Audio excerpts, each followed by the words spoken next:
Are you sitting comfortably? Then we'll begin.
Hey folks, how's it going out there? It's Ukraine Update here with the Shills, and today we encourage you to grab an orc by the throat, drag him up a set of stairs, and huck him out a window. They're used to it. It's how they play. They feel like they're at home. We got Commander McMillan in today. How's it going, Commander? Pretty good. Good. We got Johnny in from Young Ukrainians. How you doing, Johnny? Good. And we got Dave Worley back with us. How's it going, Dave?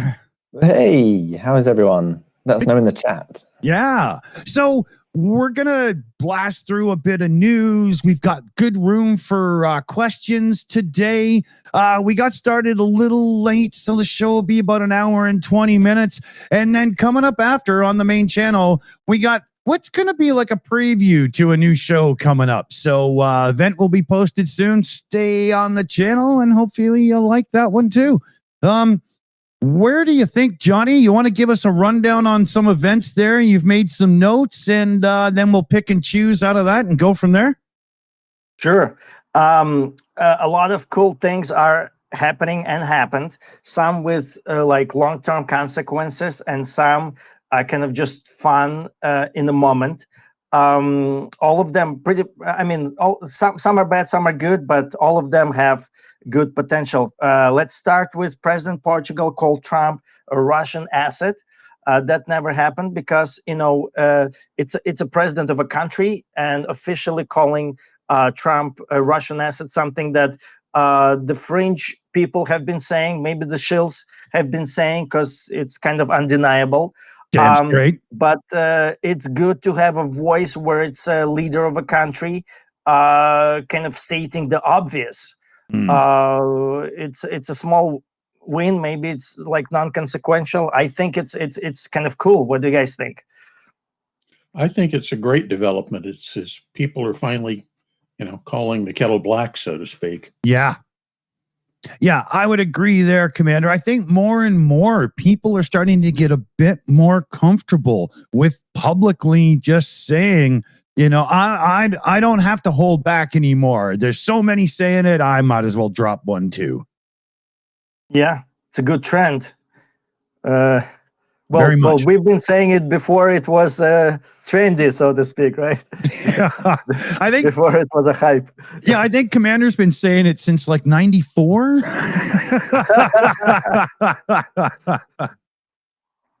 So there's some changes in just because I'm also plugged into Russian just lifestyle. I speak Russian language. I watch Russian programming sometimes. The Russian trends are changing. They used to boast about how they are going to visit like Milan and like Paris and London, how they travel to Miami, New York, all that. It's kind of changing right now. They're like news travel channels are kind of showing like North Korea. By the way, lots of Russians have already visited North Korea on a like a leisurely vacations. Afghanistan, Tehran, Iran, Africa, Burkina Faso. They're heavily advertising how great it is over there. Um, Botswana, of course, all these the usual suspect: Kazakhstan, Uzbekistan, Turkmenistan. Nothing wrong with those countries, but you know they're just in that pocket where they kind of isolated from the rest of the world.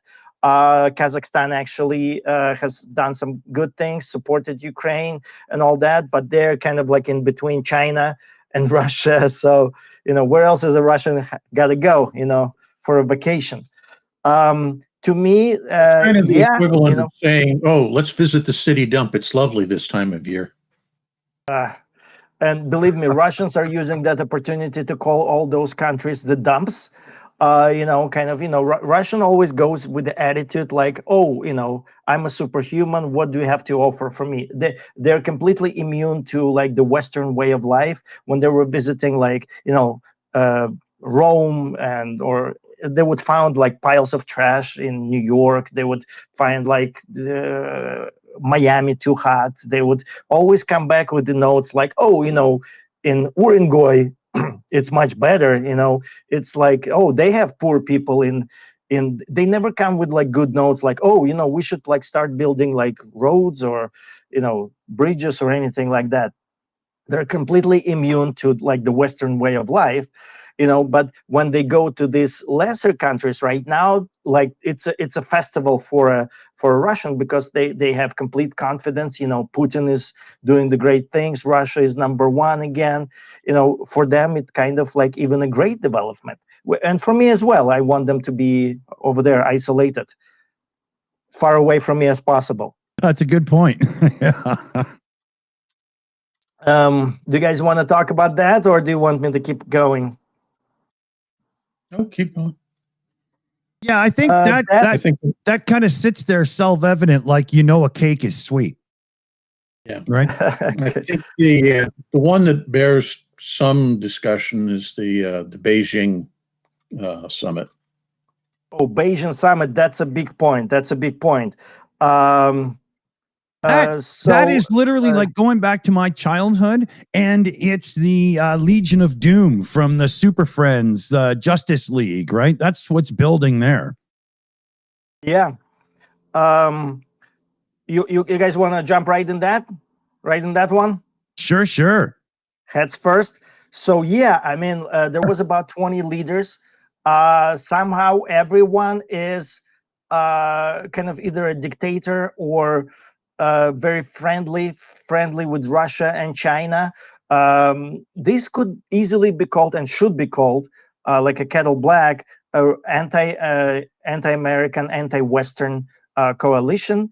The main goal of them is probably the destruction of the United States, but not because it's just the United States. It's like if you want to destroy the West, you have to start with the United States. In the just front, like Trump is doing. exactly. Trump actually reacted to this meeting in a weird way, because it showed that he kind of understands exactly what's going on. Yeah. Which is unreal. We cannot expect that from Trump usually. But he, if you guys seen that tweet that he made, he said, "Oh, you guys have gotten together and you're conspiring against United States, you know, and say my warmest regards to Vladimir Putin." Like, which first part, yeah, I mean, they got together, they're conspiring against the United States. That's 100% correct. And then he couldn't help himself. He's like, "Oh, my warmest regards to Vladimir Putin," which is, geez, like, where do you stop? It's like two different humans wrote the first and second part of that. Yeah. You know, it's like Jekyll and Hyde, right? A lot of stuff coming out now from the White House is like that. You know, somebody writes a prepared statement and he kind of reads it, goes off script, and then you get his meanderings in the world of fantasy land. Yeah. And it's obvious that they have a message they want him to say. All his handlers are saying, do this. Yeah. And his little mind is so rotted out that he can't stick with the message. Yeah, it's like when he started babbling AI about the garbage bag being thrown out of the White House window. Meanwhile, they had already said it was because of Renos or something. Like, it's just... But yeah. Lights are on and nobody's home. So this meeting is kind of historic because it's very anti-American, anti-Western, and it's kind of the biggest meeting of its kind that ever happened. Like when you look at the amount of countries that are present, it's way more than half of the world. Basically, it's the biggest half of the world. It's economically, it's on par with West now, because you have India present there, which is a very big economy. China, very big economy, no surprise there. Russia, maybe not the biggest economy, but you know, it's got its own things going for it in the mix. So just the people wise, the economy wise, and the statements that are basically presented, it's an assurance that if you are in that meeting, it's an assurance that you're friends with China and Russia. You know, you kind of like expressing your loyalties over there, that you're not with those guys. You know, you're not with Trump. Like, we are kind of disorganized as a West, right? We don't have a leader. United States used to be a leader. Right now, United States is attacking our allies, And Europe, Canada. Yeah. I'm sorry, attacking, you said who? Itself. I mean, like this whole thing with Chicago and whatnot. Troops into Chicago. Yeah. No, he overtly threatened that if there's any resistance, they're going to start shooting people. Yeah. Exactly. I can hear something. What do you hear? Oh, I started something. Okay, I stopped it. Sorry, it's in my ear. Oh. Here, guys, what if I lose my mind during the stream? What if I'm like, no? It's happened here before, so, you know. Yeah, are the voices coming back? Nurse, he's out of bed. Nurse. I made them stop. Commander, as it pertains to this meeting here and everything that's going on, you know, with the, BRICS type or, you know, Legion of Doom or whatever you want to say here. It does when when you start, though, like Johnny was saying there, when you start looking at the economics behind it and who's involved in stuff, how close are they to like the G7 now? You know, now that the 8's out, right? You know, I mean, are they at like 60-50% of GDP? You know, if that, a lot of it is that many of these countries, I'll exclude China because they're very much a separate issue. Yeah. But most of them are single product nations. They only have one thing that basically props up their economy. In many cases, as I'm sure you realize, it's petroleum. Very much. Petroleum byproducts. In China, it's the whole cheap labor and, you know, mass production manufacturing that makes it cheap, and West loves to buy cheap. Mm-hmm. But a lot of countries are beginning to realize that, yeah, it's cheap, but the quality is for shit. So they're actually actively looking for other places that may cost a little more, but will at least produce goods that can be reliably sent to market and not have customers return it the next day saying, broke, does not work. Yeah. The economic power of those nations is quite limited, all things considered. Yeah, that's I was wondering, right? Because like you say, the one trick ponies, and even when it's petroleum, you're talking about it doing really well for their nation, but that's their populace and stuff. When you compare that to, it's not such a huge chunk even then. Yeah. And you look at the standard of living of the average citizens in those countries as compared to, the real G7. Yeah. And you get a true sense of just how disproportionate the economic wealth and power is. Oh, yeah. I mean, even with Russia, we make jokes about them needing toilets and stuff, right? I mean, Exactly. Yeah. But on the Russian point, Russians boast that particular point. They boast as their advantage, because they are going to be fighting us, to the death. Eventually, there might be some nuclear weapons used, and Russians are already living the shitty life. They're kind of prepared for what's going on, and we're not. We might be holding on to our comfort. Because we are weak and cowardly, according to Russians, and they're strong and seasoned and kind of like, they're Spartan type of people. Yeah. Because they when was the last time that kind of message was promulgated? The enemies of the West saying, "Oh, they're weak, effete, they won't fight, they're cowardly. Our superior will win." Yeah. You go back to World War II, and that's exactly the message that Nazi Germany, Fascist Italy, and Imperial Japan were putting out to their people. And Soviet Union, because Soviet Union was with them at the beginning. Let's not forget. Once the war started, they suddenly realized we can't survive unless all those countries give us a lot of stuff. Yeah. Well, the first 2 years of World War II, USSR were the ally of Germany. They were sending them all the things they needed to fight the war. It's only after they attacked each other that USSR said, "Oh, we're good guys." Yeah. Which they were not. And there was one of the things just prior to the Germans launching the attack. I mean, literally an hour before the attack, there was a shipment of stuff coming from Russia, and they waited until it passed into occupied Poland before they launched the attack, because the Germans were so desperately short of the natural resources they need to keep the war machine going. They had to wait for the Russians to deliver that last train before they attacked. Wow.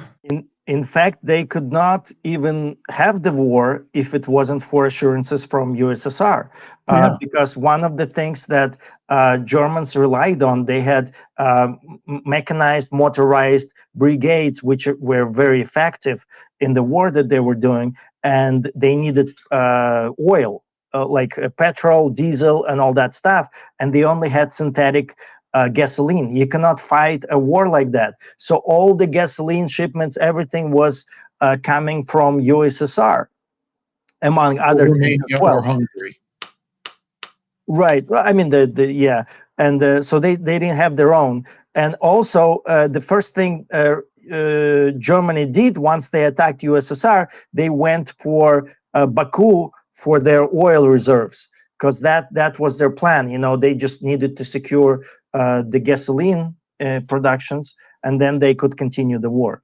Of course, we know at the end it didn't work out, because China won the World War II, and that's what they were celebrating this week in China. See how China won World back? War II because the Japanese surrendered to the Allies. The Chinese were actually losing ground. Wow. I was being facetious, of course. I know you were. Yeah. You have to make sure the audience understands the reality. Oh, come on.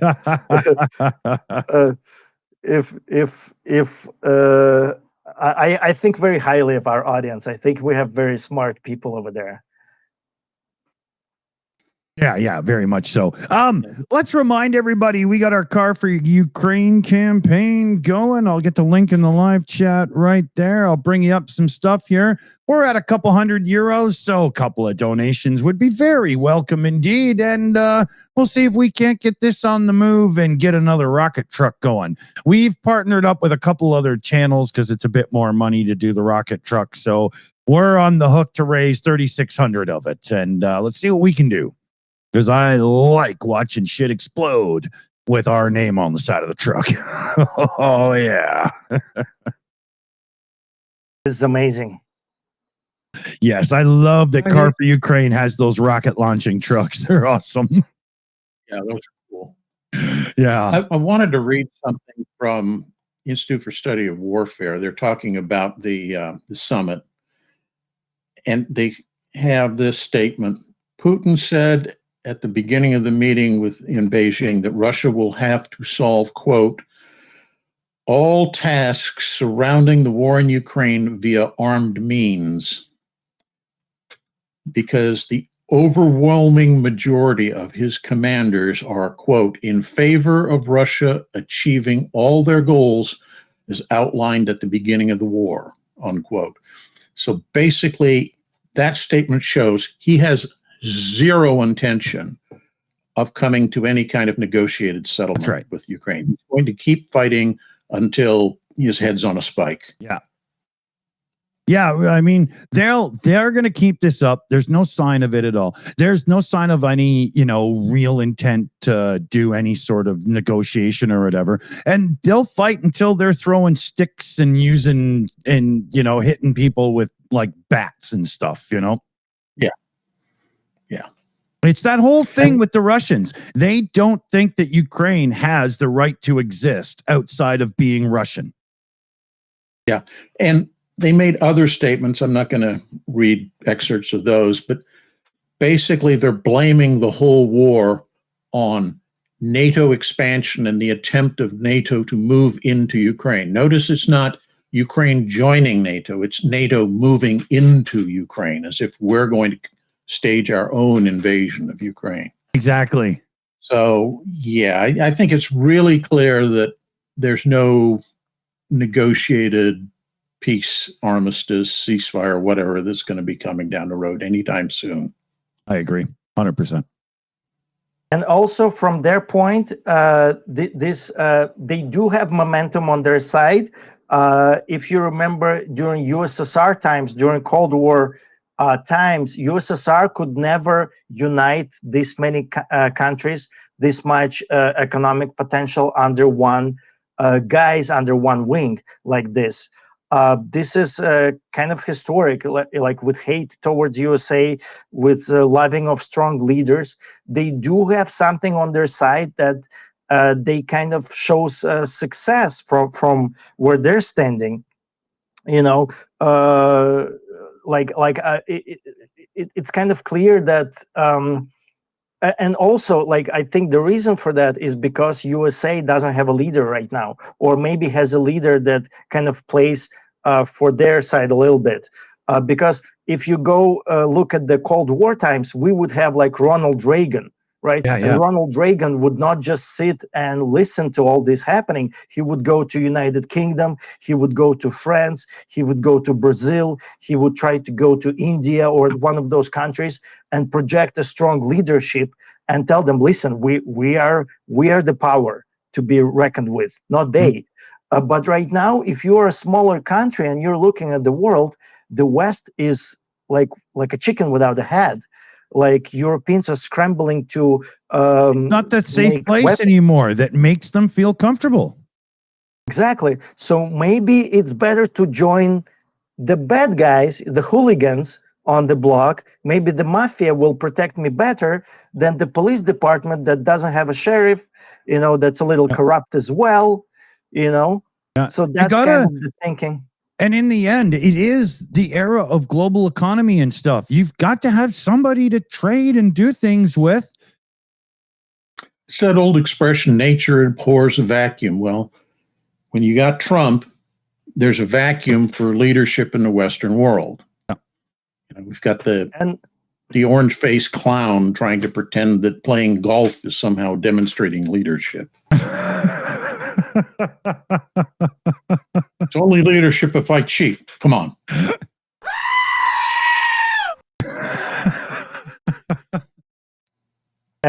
And to give credit where credit is due, this is exactly what Trump has promised. He said, America number one, Yep. we should not get involved into world affairs.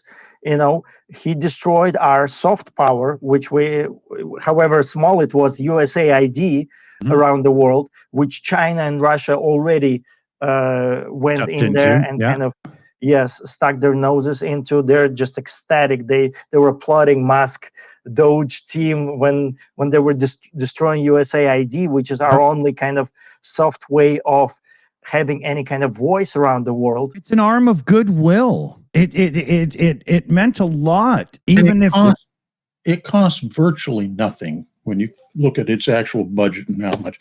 But excuse me, those small amounts of money that they would distribute to individual villages and such for building a school or for, you know, drilling a well or something.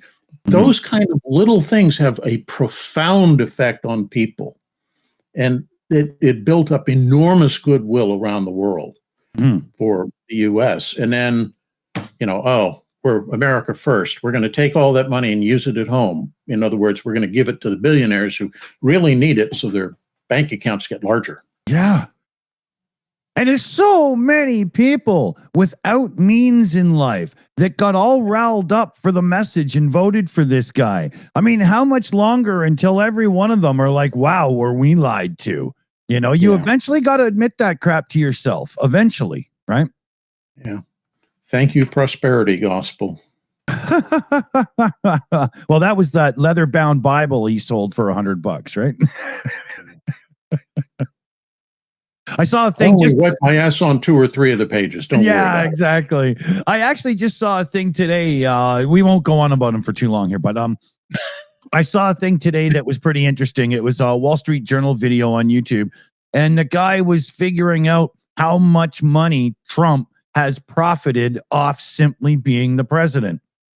And the numbers at the end of it look to be a good $3.5 billion. Oh, yeah, easily. Yeah. That's what you get for, I mean, he's a billionaire and he's good at making deals. So, I mean, trouble with a lot of that money these days is going to paying off his loans and legal fees. Oh, yeah, man. There's a few people that got him dead to rights on big ones, right? You know. All right. So you another know, thing, kind of, yeah. Sorry. No, well, go ahead. No, mine is not as interesting as yours, Commander Macmillan. Oh, you sound very self-assured. I'm sure about what I'm saying. Well, the other thing I found interesting in ISW's weekly update or daily update, one of the things is that they noted the Russian military, the MOD, is announcing that they've occupied all of Kupiansk.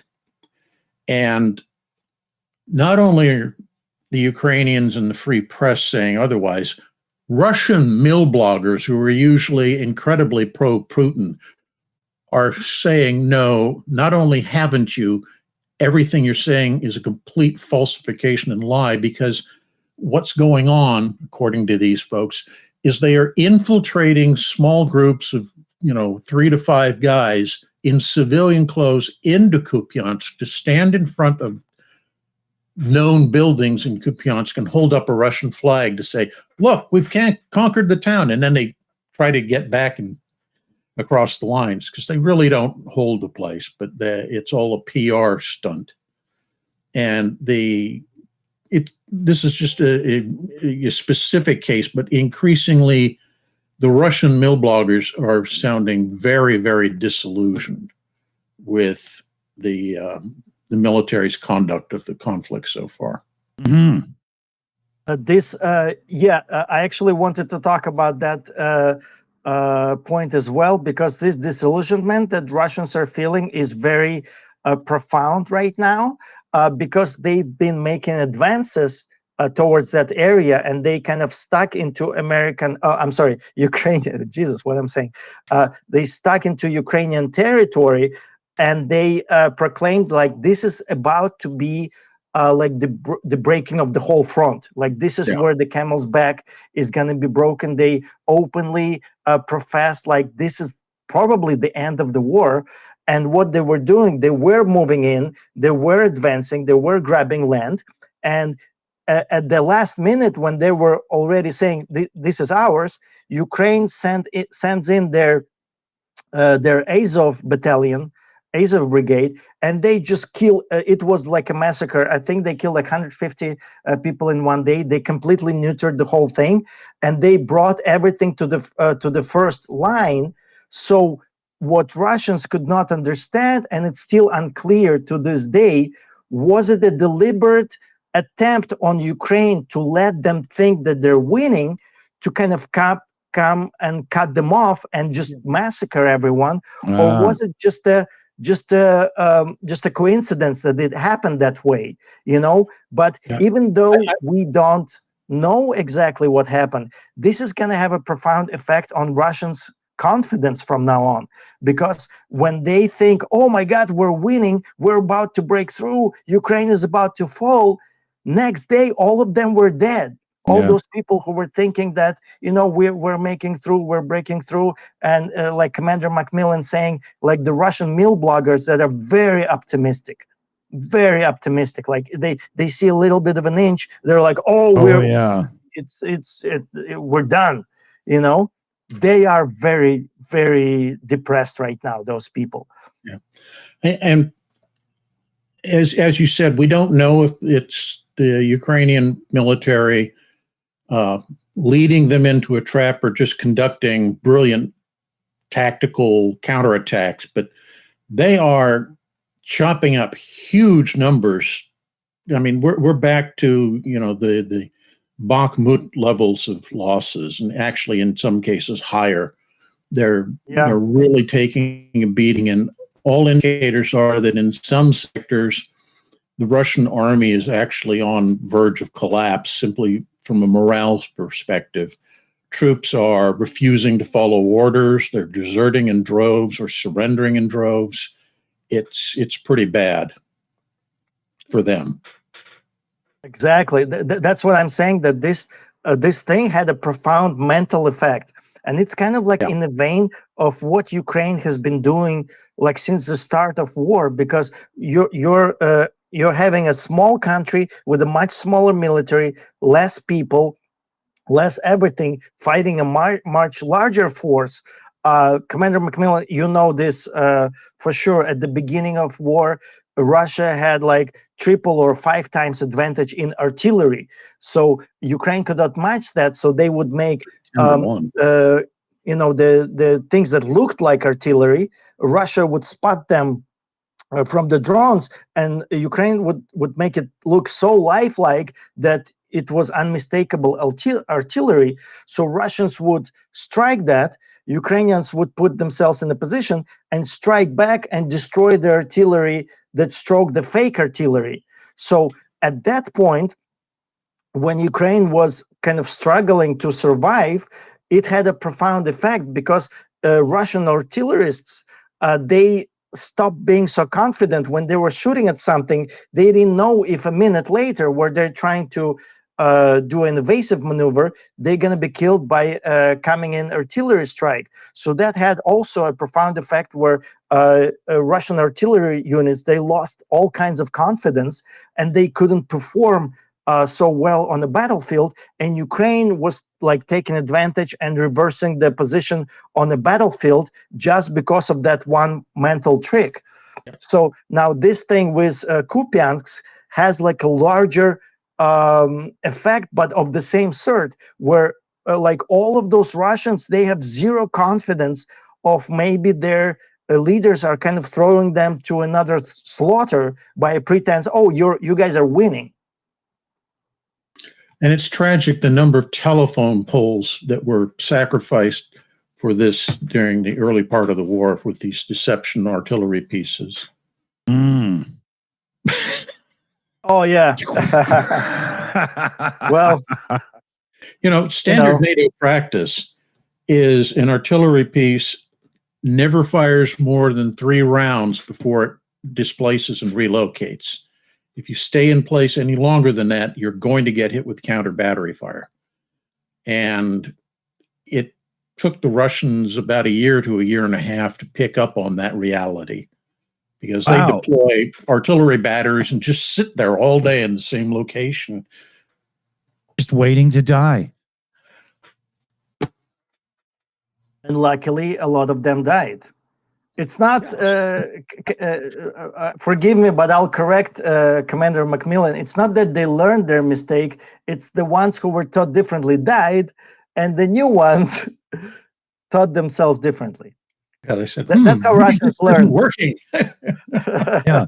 How many times do you have to be the third light of the cigarette at war at night before you realize that was the wrong mistake? It's like survival of the fittest. It's evolution in progress, Yeah, exactly. The third one survives, and they're the ones who are like, oh, now we don't smoke. Yeah. Okay. So that's just amazing kind of development. These tricks, and they're real. It's something that, like Commander Macmillan said, it destroys the confidence. If you don't have the confidence in a war, then you don't have much to go on. And Ukrainians, they're kind of doing their thing. They're performing. By the way, the same thing, throughout the war, like not just destroying artillery, but how they. This is actually going to take me to my favorite topic of the last week, or whatever, the favorite development, the Flamingo missile, but how Ukrainians did with those little drones, that they're carrying, the payload of a drone is like 1 to 2 kilograms, and they destroyed third of Ukrainian strategic aviation. If you don't mind, I would love to talk about Flamingo missile, because in my mind, I can see the end of the war. On Ukrainians' terms, I can see how this can be everything. Like, this can change everything. By the way, Russians are losing it over it. I don't know if you guys are hearing what they're saying, but basically, it could not be a worse time for Flamingo missile to arrive. It's carrying 1,000 kilograms of explosives. Its range is 3,000 kilometers. Which is huge. Russia already started doing their false campaigns showing like where 3,000 kilometers would engulf London and Paris and Berlin. So maybe Ukraine is trying to attack Europe for some reason. This just ridiculous propaganda campaigns that Russia is doing. And basically, Russia has always won any kind of war that they won, like against Napoleon, against Hitler, by being a vast territory, by using general frost. When winter comes, Napoleon troops would freeze, German troops would freeze. But this is what's happening right now is the roles are completely reversed. Right now, instead of Russia using that to their advantage, it actually becomes the advantage of Ukraine, because the winter is coming, as we know, and Russia, because they're so afraid of Ukrainian drones and now a Flamingo missile, they're forced to move all their supply lines way far away. So now with the winter coming, they have to move everything through a very vast Russian territory to make sure that their troops are nice and supplied for the coming winter. And Ukraine has already started like demolishing all those supply lines with little drones, right? Now you throw a Flamingo missile in the mix, where instead of a drone that's carrying 2 to 3 kilograms, which Ukraine already used to devastating effects, they would take out a railroad for a couple of days. So a couple of days Russians are not getting supplies that they need. Imagine what you can do with a missile right now. I think that's gonna have like detrimental like effect on the battlefield, and Russians are kind of already feeling it. Yeah. Yeah. The other thing that I think the Flamingo missile, in addition to other stuff, is having a profound effect is on the Russian economy, because they're able to hit oil production facilities way inland. And the last estimate I saw, which is a couple of weeks ago, was that roughly 20% of Russia's oil production infrastructure had been destroyed to that point in the war. Mm. And With it's little only going drones. to be, yeah, it's only going to be getting worse. Oh, yeah. So we can see that Ukraine already started destroying this oil production and oil refinery facilities with little drones, like with 1 to 2 kilograms payload. So Ukraine already knows how to do this. They maybe lacked capabilities. They've been asking for something like a Tomahawk missile, and which even if they would get, United States would never allow them to hit Russia with it. And now Ukraine developed its own missile, and they don't need any permission. Everybody understands Tell me that. what to do with my own toys. Yeah, exactly. Right. Yeah. So according to my data, 70 out of 90 Russian air bases are within the reach of Flamingo missiles. So almost all of their air bases. And about 120 oil and gas facilities in Russia are within the reach of Flamingo missile. So that just, Russia economy is heavily, yeah.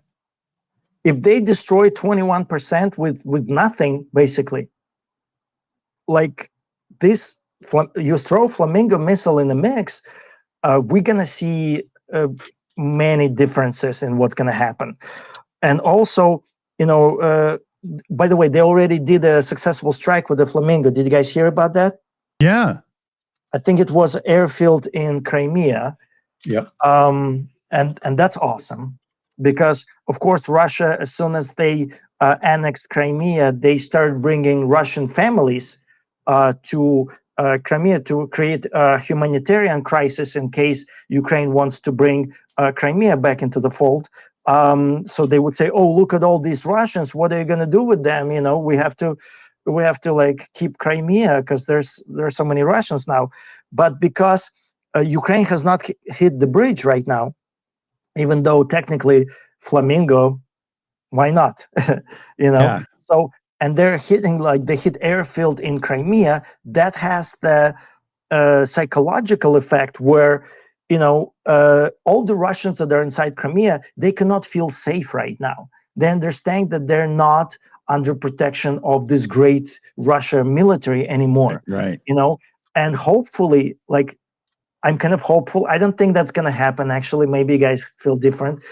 But hopefully Russians get scared enough that at least some of them will freaking, cut their vacation short and go back to Russia through that bridge, which they still have. Even somebody with that weird mentality that most Russians have still has an inner sense of self-preservation for the most part, right? Yeah. If they truly feel like Russia is losing, which right now they don't feel it, I don't think they feel it. But if they do, if we can break that assurance and that sensation that Russian propaganda is instilling every day, they will start understanding very quickly, because they do have self-preservation. They're not dumb. They do have self-preservation, like Mr. D is saying. Right? Exactly. You would, so I would put it into the mix because humanity has it, right? Yeah. Unfortunately, Russia is not prepared. Oh, fortunately, Russia is not prepared for Ukraine fighting back. Russia is very vast. Russia is all the supply lines are very stretched. They don't have the air defense capabilities to protect everything, where this Flamingo missile just changes everything. Russia has to go to the board. They have to rewrite. And this board is so scribbled because they've been rewriting and reorganizing. And they thought, by the way, Russians thought they already figured Ukraine out with this latest like Kupiansk thing, that they're sending like 5 people at the time to kind of hold positions and go further and further and further, which right now they're not even sure that that's working, because Ukraine so beautifully ended all that operation in one day and destroyed Russian confidence and everything. And right now this Flamingo missile is just throwing all kinds of chaos. Russia has to pick and choose which sites they're going to be protecting with air defense and which sites they absolutely cannot, because they don't have enough. Yeah. It's just too big of a country, too vast of a space. The lines are too long, too stretched. And Ukraine knows it. I think they start to know it as well. Well, Ukraine's got some clever stuff going. So yeah, hey, Commander. Yeah, I was going to say even prior to the war, the best air defenses the Russians have, which were the S-500 and 400 series missiles, there were so few of those that they were effectively national level assets. You know, an army group might get one such system to protect its headquarters and main supply dump or something. So, and we know that the Ukrainians have knocked out numerous such systems. So it's making it a much more complicated and harder to work plan of how to put up air defenses to cover all those critical sites. Yeah. So, you know, if today you're going to protect your airfields so that your, you know, strategic bomber force is okay, the Ukrainians are bright enough to know that, okay, so we don't hit those. We hit the oil infrastructure. And then when they shift the stuff to protect the oil infrastructure, Go to the other. you know, you hit the rail switching yard or whatever. You find new targets when something's protected. Yeah, I mean, Exactly. there's always another worthy target, right? Oh, yeah. Right now, Russia's what you would call a target-rich environment. That's a good way of putting it. Why don't we flip the script here for a few? I'm going to do a couple of shout outs, and we're going to get some viewer questions in as well. So 1 second here. We've got some forest fire smoke in the area. I know, like I'd noticed, but it is actually bugging me. Oh, I notice, and hope I'm you stay safe. probably 100 miles away from you. So. Yeah, exactly. Right. It was you. Yeah. So here we got Papa Dutch came in with a $10 super chat before we were even live. And it was Hell Fukino, which is a good one. I like that very much. And then Heidi High came in with a message here as well. We need to retire some of these old men leaders. They're dangerous to everyone now. It's too much senile testosterone in the world today. Oh, yeah. Clearinghouse would be good, but we do have to be careful about who comes in, because it can't just be bright-eyed, bushy-tailed. You got to have more than hopes and dreams. But I agree with the sentiment 100%. I really do. Clear some house. We got Petra Olsen, who came in with 269 Swedish kroners. With love to Ukraine is the lovely message, and into the fund with much love it shall be. Thank you, Petra. And then Niles Knudsen comes in, gifting out Shills memberships. Jump, Mario, you little bastard. Boom. Thanks, Niles. Love the gifted memberships. They're very helpful indeed. And I think I'm caught up. So why don't we let Dave run through some viewer questions for everybody and regroup and reshuffle into whatever comes next. But we've got plenty of questions on the Flamingo missiles, so I will get to them in just a second. There is a quick one for Dick. It wasn't me who was asking. Is there a chance that Starsky might join us tonight? Yeah, no, I actually did a back and forth with it. Wasn't me in the live chat there, but there was a misunderstanding because the old trailer is Ukraine update with Operator Starsky, and I've never bothered to even consider doing anything about that. So I will coming up. ask Dunk to make something cool for the show. That's right. Because I was going to ask you about that because I couldn't think of the word trailer. I was just thinking like the preview or something because it still has like the old setup from the day one. Yeah, exactly. It's ancient, man. That's how old that is, you know? Yeah. I guess the only good thing about it now is what the music you listen to when you listen to that trailer is my music. So no copyright claims that way. It doesn't stop YouTube from trying. There are several questions on the Flamingo missiles. Whitefishy and Romania were asking a question from the panel. Thoughts on the new Flamingo missile? There's another one further down. It wasn't me. Lance Macmillan, what do you think of the Flamingos? I've only seen one hit supposed to have done. I'm going to start that again. What do you think of the Flamingos? I've only seen one hit supposed to have been done by them yet. There we go. And then the last one was RP Marston. Okay. The first thing I'd say about that is the Flamingo was introduced to operational use only very recently, like a month and a half ago, something like that. So there aren't that many of them. And Ukraine is being very selective about what they're using them against, the targeting. So I think what we've seen from the Flamingo thus far, it's a very capable missile that adds a lot of additional ability to the Ukrainians to strike at Russian targets. I suspect that as the production cycle on that missile ramps up and they start putting out more than, say, one a month, then you're going to see it having more of an effect.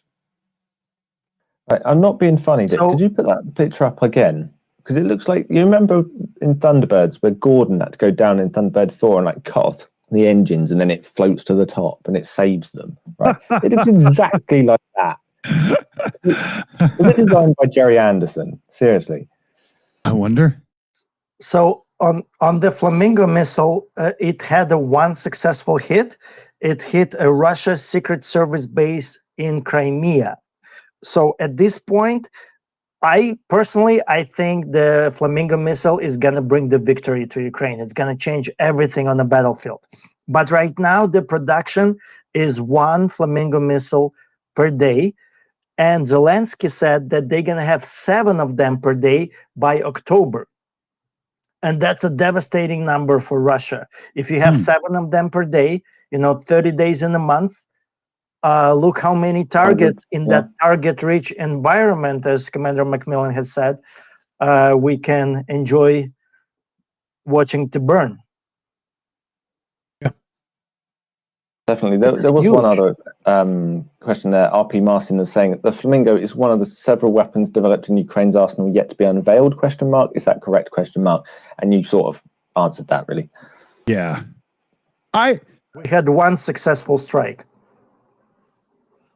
That has been publicized. That's what I was about to say. At this point, I'm 100% convinced that we are definitely not 100% informed, because I'm pretty sure that, with working out the kinks and wanting to keep abilities hidden, and there's a lot of strategic value to not having the information out until it needs to be, right, Commander?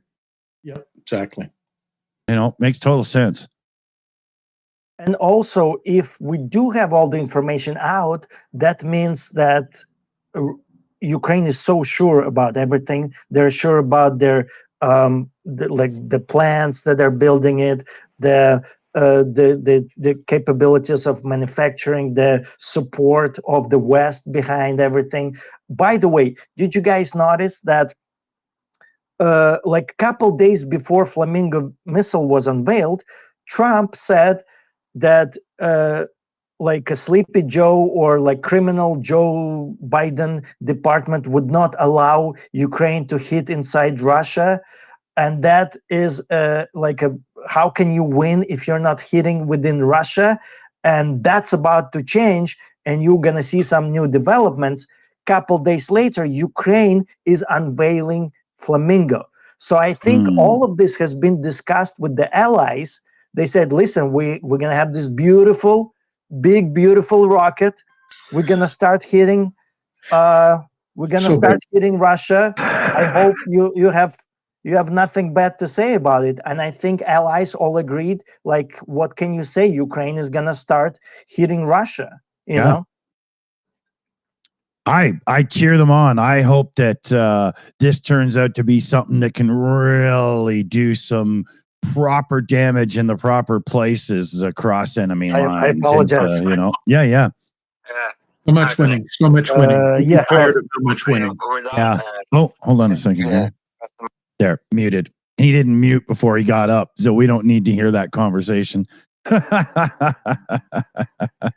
would want to be listening to us anyway? Yeah. What's up? There was. Okay, you're good. Can you You're good. with me for like 2 minutes? Yeah, I got it. No worries. No worries. He's not used to the fact that I'm always ahead of the game when it comes to this stuff. He'll figure it out. I was going to say, there is one more question from our very own Carpathian, who does some of the AI artwork on the channel. What would a second stage of Russian sanctions specifically include, and how would they differ from current measures? That's probably a good one for Macmillan. Yeah. Could you repeat that? That was a little quick. Yeah. All good. Is it muffled, by the way, Dick? Are we good? It's a little clearer now. Okay. Yeah, there's yeah. I just don't want to do this. Oh no, don't no, yeah, no, that's enough of that. Yeah. There's proximity effect and then there's that. So I hate it. I hate it so much on so many videos, just instantly clicking it off of the video. What would a second stage of Russian sanctions specifically include, and how would they differ from the current measures? That was a question from Carpathian. Who knows? They're coming out of Trump's White House, and their view of economics, obviously, from just the tariff thing alone, lets you know how little they really understand economics. So, yeah, I don't know what the way it would appear once another set come out, but in my opinion, it's less a matter of adding new sanctions, because at this point, pretty much everything is sanctioned that's coming out of Russia. The real thing that would put a change in the system is the idea of enforcement, of enforcing those sanctions much more rigidly. Because at this point, we're kind of turning a blind eye to, oh yeah, that country has been buying Russian oil. So yeah. And if you change that and say, okay, we know you're buying Russian oil, we're going to sanction all your goods too. At that point, you'd start seeing people backing off and changing, because there's not that big a market for anybody's production within the BRICS circle, so to speak. Right. Those are not buyer nations, those are provider nations. What they want is buyer nations that they can sell that stuff to, so they can make money and skim off the top into personal bank accounts of the leadership and such. Yep. So if you start enforcing the sanctions more robustly and making those people who violate the sanctions get hurt because of it, I think that would have a profound effect. Agreed. Way more teeth then. Way more bite. Yeah.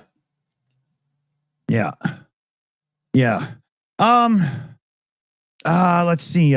Question wise, do we still have a few to do, Dave? Or I'm sure we do, right? I definitely had one for Macmillan myself, actually. I'm not sure, it might have been touched upon earlier. You were talking about Portugal, though, right? There was also a joint statement from the foreign ministers of 5 Nordic countries and Canada. I don't know if everyone saw that. I actually didn't, funny enough, because, I could read out a statement, but you could probably guess half of it, right? Standing together, blah, blah, blah, active role, blah, blah, blah, coalition of the willing, blah, blah, blah. Right. So, right, you get the idea. Yeah. Yeah. But I think those, you know, we make fun of it kind of with the blah, blah, blah thing, but the reality is this is countries standing up and saying, even absent U.S. leadership, we think this is important. We're going to go ahead and do things without the direction of the big brother. Yeah. And I think that's really an important development that we need to take note of. I think Wouldn't have seen it 10 years ago. Yeah, and I think it's going to be a huge change, because even assuming we can get Trump and the MAGA group out of power, it's going to take a lot of time for the U.S. to rebuild the trust and confidence that the world had in us after what he's done. 2 terms. It's not going to happen in one. Oh, it'll take more than 2 terms. Oh, really yeah, will. yeah. You know. But what I'm saying is, I think it's a very good thing that we're seeing more, you know, I'll call it the West in generic, and I don't mean just Western Europe, but the free democracies of the world, standing up and starting to say, look, we can still do what we know is morally and ethically right to start stopping this kind of aggression, even absent the U.S. giant umbrella. Yeah. And that's huge. Also, Yeah, it is. It's enormous. And the big point as well is U.S. is not that big giant umbrella anymore. We are umbrella with holes in it. If you're holding U.S. umbrella, you're gonna get wet, and that's what. That was awesome. You're not going to get any argument from me. That's what Russia and China and North Korea, I mean, they're kind of a puppet, but they're exploiting right now. They're uniting. They're showing we do have a leadership. We do have strength. We do have economy behind us. We are a viable alternative to the broken West. Yeah. Trumbrella is one that just got dropped in the live chat there. Logo's fabulous. That's funny, man. Umbrella. It looks old and it doesn't work. Trumbrella. Available now. You're holding onto a cankle, right? Yeah. But it's gold and it looks so nice, even if it leaks, you know. Your it's gold. Envious. Yeah, it'd have to be gold plated for sure. Oh my God. Do we have any more questions? I also have a fun thing to mention, just a funny thing. Oh, go for it then. I've been down with COVID all this week, you know, which is kind of sucks. But I'm always 200. I'm like 90% back. But I've been playing StarCraft. It's like one of my pet peeves. I love StarCraft game, and basically there's like this evil god Aemon who wants to destroy everything. And as a final battle, you have to fight Aemon, and Aemon sends you the messages into your brain to kind of discourage you from fighting. And I noticed that they're exactly the same as like the Russian propaganda. What Russian propaganda is saying to kind of discourage the West, to discourage the support of Ukraine, and I wrote them down. So this is Aemon saying, as you're like fighting, you're trying to win, and they're like, all shall be won, all conflict shall end. Right. So this is what Russia is saying, like Ukraine and Russia is a one nation, why fight? You know, just give up. We're the same people. We're the same thing. Like I see like straight parallels. Like this is how game makers view pure evil, right? Yeah, They're trying to show pure evil, like with their psychology, with their writing expertise. And this is exactly what Russia verbatim is using as part of their propaganda. So another thing is like, struggle no more, be released from your pain. So basically, like, Ukraine is struggling, Ukraine is fighting, like, why not, like, be in peace? Like, you can have peace any day if you just stopped fighting. And then the last thing, which I really kind of enjoyed, it says, all life is broken, it must be newly forged. So this is another idea that Russia is putting into the brains of Westerners, and kind of successfully, to the point that all our Western things are broken. Maybe it's too old, it's not working anymore, we don't have leadership, we don't have unity anymore, the West is broken. That's what they keep repeating and repeating and repeating. And at least anywhere, like if you go to China, if you go to Africa, because I'm interviewing people on the street, anytime you meet somebody from Africa, they don't like United They States. bless the rains back came here. home. Sorry, bad joke. Yeah, it's true. They do, but they, at the same time, they're already preconditioned to hate United States, to hate the West, to kind of think that Russia is right, even though when it's time to travel, they don't go to Russia. They have the self-preservation that we talked about before, but they kind of preconditioned. And the only thing we had to find to kind of fight against that before, we had USAID, where they could say, maybe United States is not so evil. They did like a hospital in our region. They did like a show in Ireland, like the theater performance, but now there's nothing like that. The Russian voice, which kind of is spreading anti-American, anti-Western propaganda, is standing unopposed. And by the way, Russia is doing the same thing. It's not just USAID. I mean, we used to have Voice of America. And it's part of USAID. Yeah, and people would listen to it around the world because that was considered a very, very trustworthy source of news. We didn't try to color things or spin it our way. And that's been defunded. You'll never guess by who. By the way, when USAID got defunded, I can answer Commander McMillan's question with a quote from the sorry ass sack of shit himself on why he did it. Because I have common sense.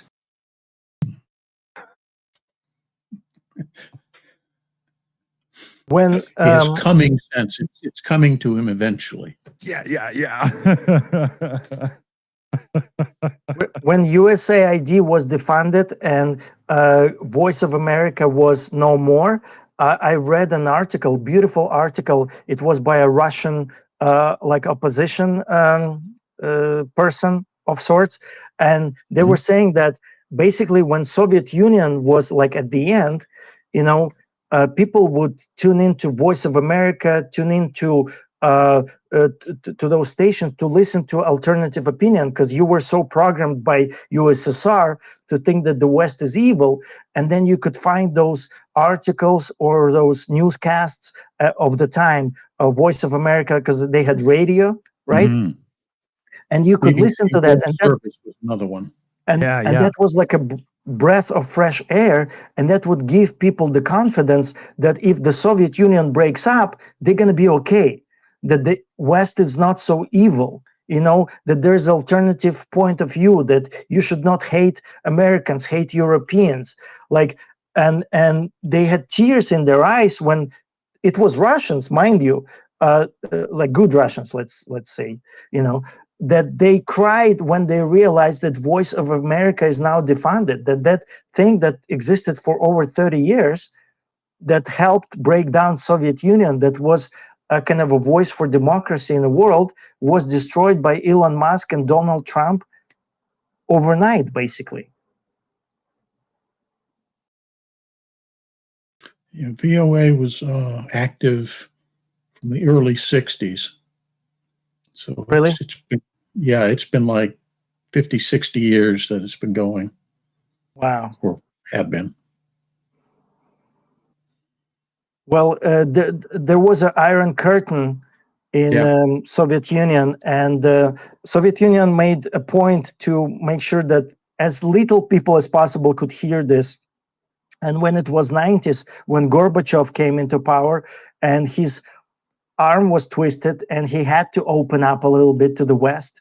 The very prominent voice that people heard, and it was very different, very refreshing, was Voice of America. And a whole generation of people kind of saw the bright light, saw that things could be different, saw that the democracy is the actual power, the kindness is the actual power. It's not the tight grip, it's not the metal grip, it's not the tanks and rockets, it's voice and creativity and democracy and freedom and all those things that were kind of foreign to people at the time.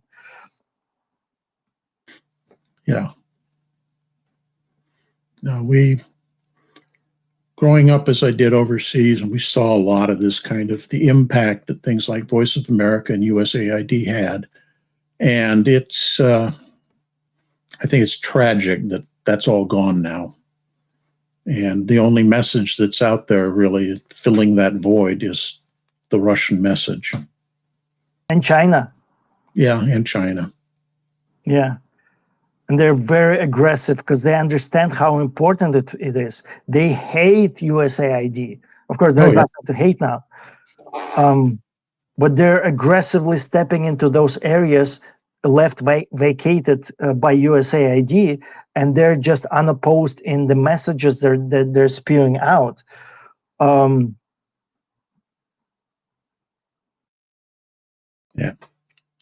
I was devastated when those Russian propagandists, they were standing just clapping. Oh my God, no more Voice of America. That freaking lying sack of crap voice that we heard for so long. No more. Thank you, Elon Musk. Freaking the worst kind of Russians possible. Thank you, Elon Musk. We love everything that Trump is doing. And it was heartbreaking. Russians are applauding you. You've reversed the last 60 years of progress. You reversed. And in the case of this meeting in China, we lost 130 years of everything that United States was doing, of building us as a leader of the world. We lost it, essentially. I can't remember which leader it was. I think some higher up in the Russian structure back during the Soviet era. And they said, we do not have to attack and destroy Western Europe and the US.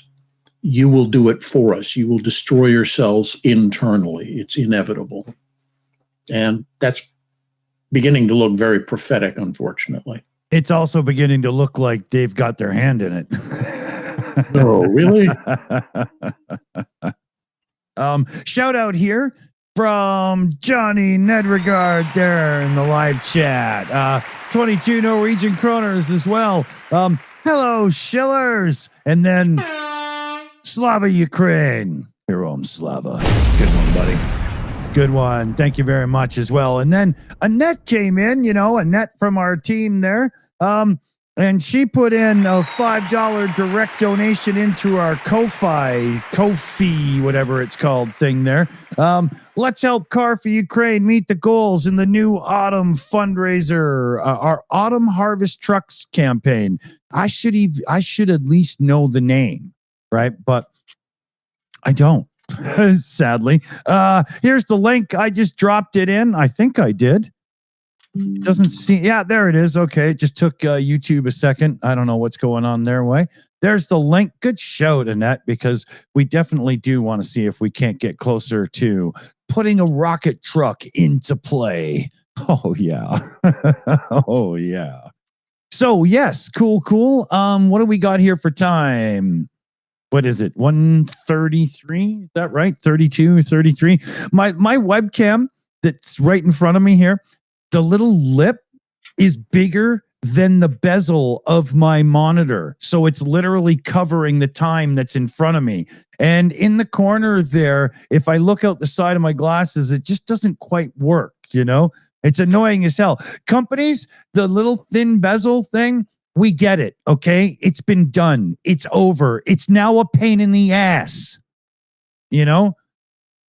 Move on. Actually innovate. Don't just go, oh, look, the bezels are thinner. Ooh. You know? Okay, anyway. I love a thin bezel. That's why I paid $1,000 more. Yeah. Companies love hearing that. Okay, anyway, don't get me started with tech companies and BS because we'll be here for another entire show. Yeah, exactly. That's exactly what I was going to say. We've got a pub chat coming later if you want to check it out. Yeah, and tonight's pub chat, it's on the main channel. It's going to be more like a trial run for a show coming up that's going to be a weekly news wrap up every Sunday, and it'll be a panel of people, kind of like we do around here, and everybody brings in a couple of stories, and we just go around the table one turn at a time talking about whatever that person brings up from the last week of life on this planet, right? So it'll be pretty good. It's a little stone's throw tonight. Some people only found out about it about 65, 70 minutes ago. We'll see if it all works out. So, some of us just found out. See, On I'm air. really bad for this shit, man. You people out there that have like PM'd me and it took me a week to figure out I even had a PM to answer and stuff. It's not personal. I'm really bad at this stuff. I'm a little autistic at times, right? And I screw up communications really badly. Anyway, enough of that. Let's move forward. We got about 15 minutes, though, is what I was trying to get to. Yeah. I can throw out a few more questions if you want as well. Yeah. Thing has a question. Now Mordor has attacked the Ukraine parliament. Is now also the Kremlin back in play to get hit?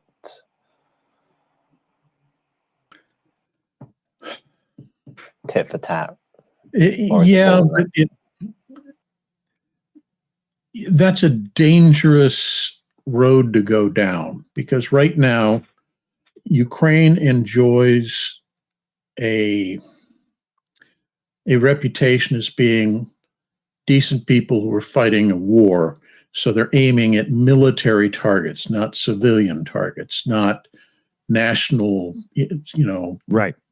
artworks or whatever. The Russians, on the other hand, we all know it's like, oh, let's hit that supermarket, let's hurt that or blow up that apartment building. They're not really aiming at military targets per se. And so that's one of the things that makes them look bad and dirty in the world image. Conversely, the Ukrainians look like decent people who are trying to defend themselves. Yeah, they get the moral high ground for sure, right? Yeah, exactly. And you forfeit that moral high ground the moment you start striking non-military targets. Mm-hmm. You kind of feel good about, we blow up your damn Kremlin, assholes. But if they hit the Kremlin with one, I would jump for joy so hard when I landed, I'd probably have a fucking baby. You know? But that's an interesting image. but at the same time, it doesn't do anything substantive, whereas striking command centers, supply depots, oil production facilities, all those actually do something towards bringing the end of the war closer, if that makes sense. Yeah, very much. There is a follow-up to that from CZ that just came in. Is the attack on the Ukraine parliament a war crime? If so, what are the consequences supposed to be? Putin should be thrown out of a window. Oh, you have the falling sickness. How unfortunate. Have a cigarette on the way down. Yeah. So the consequences of a war crime is a punishment by all these international crimes. They are only as punishable as our ability to enforce them. As or an willingness to community. Ability and willingness. And Russia has been feeling pretty comfortably throughout the years. They little by little, like at first they were not as comfortable. They were kind of shy. They would call the invasion of Crimea like it was people over there on the ground doing their thing. We're not doing that. Then they said, okay, we did it. And then, we're not actually attacking Ukraine in the West.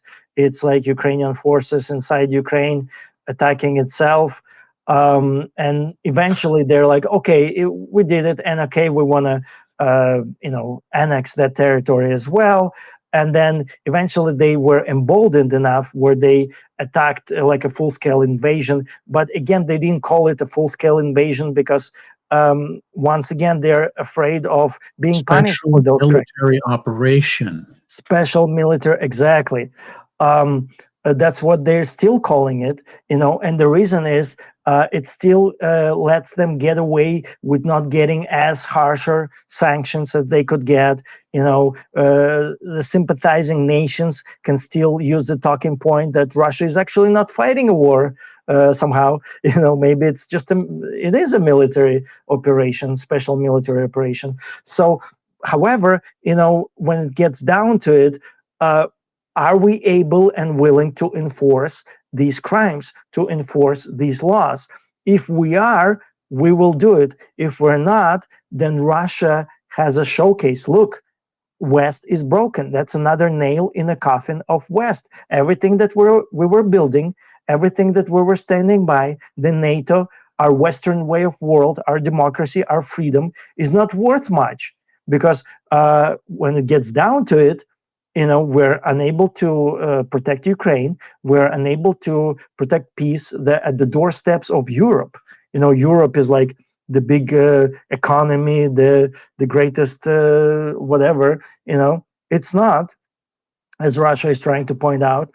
So unfortunately, like a war crime can be good for Russia if they can show that, listen, we can do a war crime and nobody can do anything to us. And it could be bad if we're able to enforce it. So it's up to our resolve to show, can you do a war crime in a modern world, or you cannot do a war crime in a modern world? Mm-hmm. And Russia has been getting bolder and bolder and bolder. And for the first time in history of all these wars, after President Putin visited Alaska, they actually hit a hospital in Ukraine, and they said, we hit a hospital, and that never happened before. So they are completely assured that they can get away. We're not going to do much. We are disorganized according to them. They are organized because they just had this nice meeting in China. Hey, they can herd donkeys like motherfuckers. So, that's organization, right? Keeping the donkeys in line. I mean, China is doing high-speed trains. They have their own aircraft carriers. They have planes. They have all kinds of production that they're doing. They're fully sustaining all the drone production in Russia at this point, which is, it takes all of the Western allies to kind of counter and keep it on par. So, it's not just donkeys. And then, and Russia is using donkeys. They don't mind, Yeah. I think it's worth pointing out, we make fun of Russia for calling it the special military operation, but to some degree, they learned that trick from us. Yeah. The Vietnam conflict was a police action. Yeah. Countries do that. They engage in that kind of spinning the message. Yeah. So to me, that's not a huge deal. It's comical more than it is serious. Yeah. We have to be careful about accusing Russia of things that honestly we in the West have done. And I don't mean just the US. I mean, oh, no. Yeah, let's talk about, for example, Britain with the Falkland Islands. Yeah, that could have probably been sorted out through some other means than a war, but it worked politically for Thatcher to say, yep, we're going to counter-invade and free your islands from domination. Yeah. And I'm not saying that was the wrong choice. I'm just saying that It worked. The motivation behind a lot of these things has to do with domestic politics far less than people think. It has to do with global power politics. Oh yeah. Yeah. And I everyone also think, oh, we you know, like Commander was just saying there, I mean, we're usually right there with them, so you know.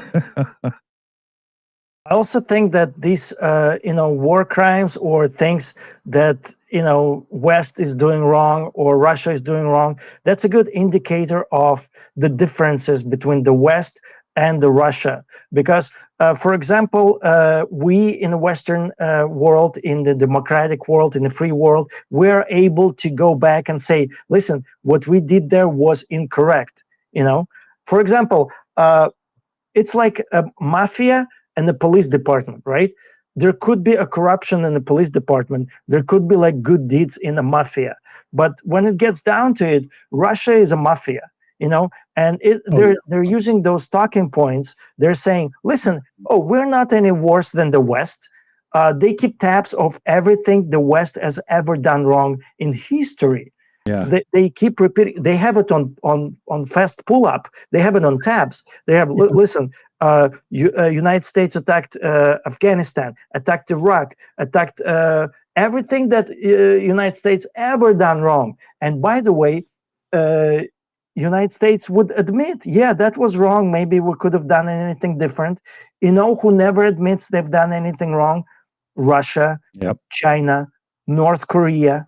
And that is the fundamental difference. Because and I would say another thing that highlights that is that even when those events are ongoing, we have people in our country and the West in general, countries, people who will stand up and say, this is wrong. We shouldn't be doing this. They call the government to account. It may not do much, but at least it's being said so people understand that viewpoint. You never see that in an authoritarian regime. No. You have to toe the authoritarian regime's government's line 100%. You deviate even the smallest bit and you're disappeared. Yeah, I mean, that they double down. Yeah. They don't back up, right? Exactly. And when you try to question them, they say, United States is doing this as well. Yeah. United States did Iraq. Yeah. And by the way, it's kind of funny. Well, okay, can't be long because we're at Raps time. So don't make it a long one. The latest thing that Russia added to its roster of horrible things that United States has done is this horrific Ukrainian minerals deal signed with Donald Trump, where Russia is now saying, among other things, United States, when you're down, they will make you sign the minerals deal. They will make you sign minerals away. So they added that to the roster of horrible crimes that the United States has done in its history. As opposed to using tanks to try to take those minerals. It's a little different, but it's all the same in Russia's eyes. Was that short enough for you, Mr. D? Perfect.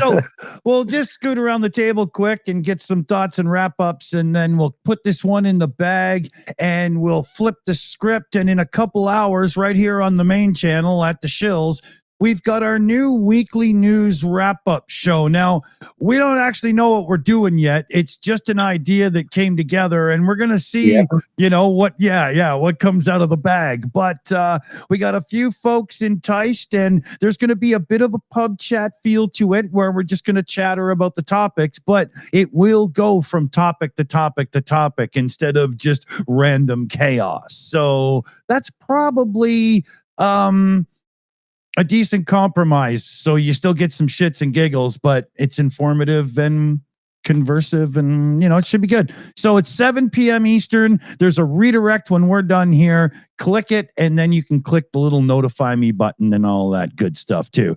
Dave Worley, what do you think, buddy? Thoughts and wrap-ups? It's good to be back. We've always got to remember, because I will forget to thank the moderators, to thank everyone in the background, people who do the thumbnails. All like, this is an operation, okay? It's not a very good one, okay, because we're in charge. But one day we're going to know what we're doing. Yes, we strive to get there. Johnny, Young Ukrainians on YouTube. That's at Young Ukrainians. Get over and sub. We got to get his numbers up, help him get monetized as quick as we can here. What do you think, buddy? I have no thoughts, as you know. I love you guys. I'm glad to be here. I'm glad to enjoy your wisdom and share some of mine.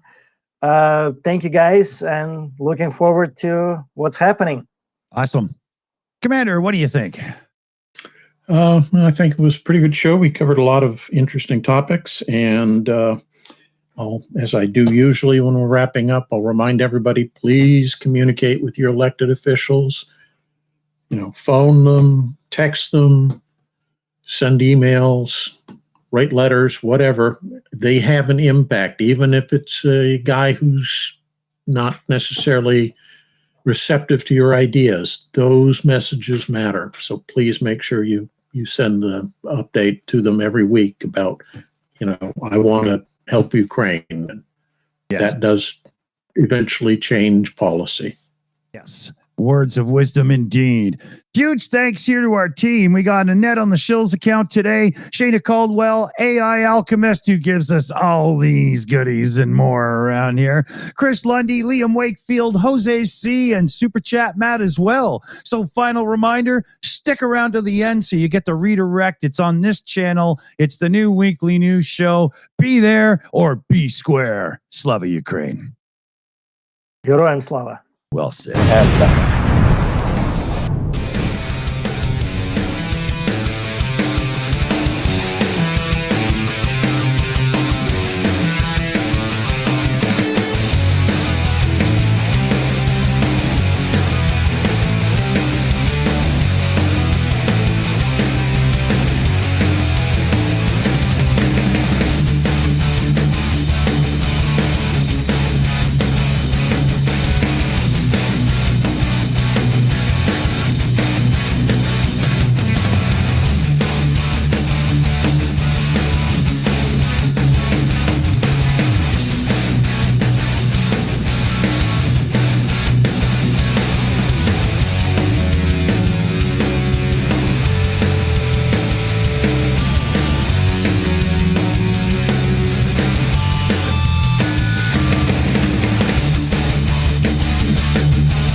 It's over. Go home.